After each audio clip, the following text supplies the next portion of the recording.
పూర్తి వివరాలకు చదవండి రేపటి అక్షర శిల్పం దినపత్రికలో.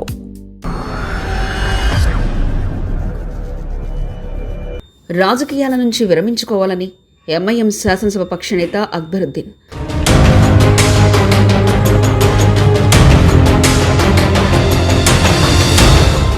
అక్బరుద్దీన్ ఓవైసీ ఈ నిర్ణయం తీసుకుంటే ఎంఐఎం శాసనసభ పక్ష నేత అక్బరుద్దీన్ రాజకీయాల నుంచి విరమించుకోవాలని నిర్ణయం తీసుకున్నట్లు తెలిసిందే. ఈ మేరకు ఆయన బలమైన సంకేతం ఇచ్చారు.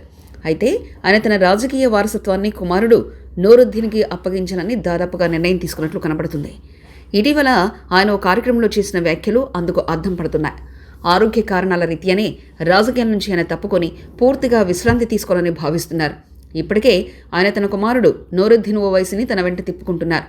అతనికి రాజకీయ వారసత్వ బాధ్యతలను అప్పగించే అవకాశాలు కనిపిస్తున్నాయి. వచ్చే ఎన్నికల్లో చంద్రాయణగుట్ట నుంచి నూరుద్దీన్ ఓవైసీని పోటీ చేయించే అవకాశాలు ఎక్కువగా కనిపిస్తున్నాయి. 2023 అసెంబ్లీ ఎన్నికల్లో ఇదే స్థానానికి ఆయన బ్యాకప్ నామినీగా ఉన్నాడు. అక్బరుద్దీన్ చంద్రాయణగుట్ట శాసనసభ నియోజకవర్గం నుంచి 6 సార్లు ఎమ్మెల్యేగా గెలిచారు. ఆయనకు మంచి నాయకుడిగా పేరుంది. అసెంబ్లీలో బయట ఆయన ప్రసంగాలకు పిచ్చి ఫ్యాన్స్ ఉన్నారు. అయితే 2011లో అక్బరుద్దీన్ ఓవైసీపై జరిగిన దాడి తర్వాత ఆయనకు తరచూ ఆరోగ్యకరమైన ఇబ్బందులు ఎదురవుతున్నాయి. శరీరంలో ఉన్న బుల్లెట్లు అలాగే ఉంది. దీంతో ఆయన తరచూ ఆసుపత్రులకు వెళ్లి ఆరోగ్య పరీక్షలతో పాటు చికిత్స చేయించుకోవాల్సి వస్తుంది.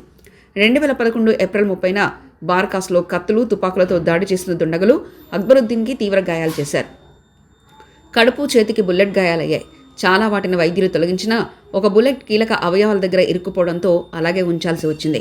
అప్పటి నుంచి ఆయనకు నిరంతరం నొప్పి, ఆరోగ్య సమస్యలు కొనసాగుతూనే ఉన్నాయి. కొన్నిసార్లు ఆసుపత్రిలో చేర్చాల్సిన పరిస్థితులు వస్తున్నాయి. ఈ నేపథ్యంలో అక్బరుద్దీన్ ఓవైసీ విశ్రాంతి తీసుకోవాలని నిర్ణయించుకున్నారని తెలిసింది. ఈ మేరకు క్యాడర్తో పాటు పార్టీ నేతలకు కూడా బలమైన సంకేతాలు అందజేశారు. ఆయన కుమారుడు నూరుద్దీన్ ఓవైసీకి రాజకీయ బాధ్యతలను అప్పగించనున్నారు. మరిన్ని కథనాల కోసం సబ్స్క్రైబ్ చేసుకోండి మీ అక్షర శిల్పం. పూర్తి వివరాలకు చదవండి రేపటి అక్షర శిల్పం దినపత్రికలో.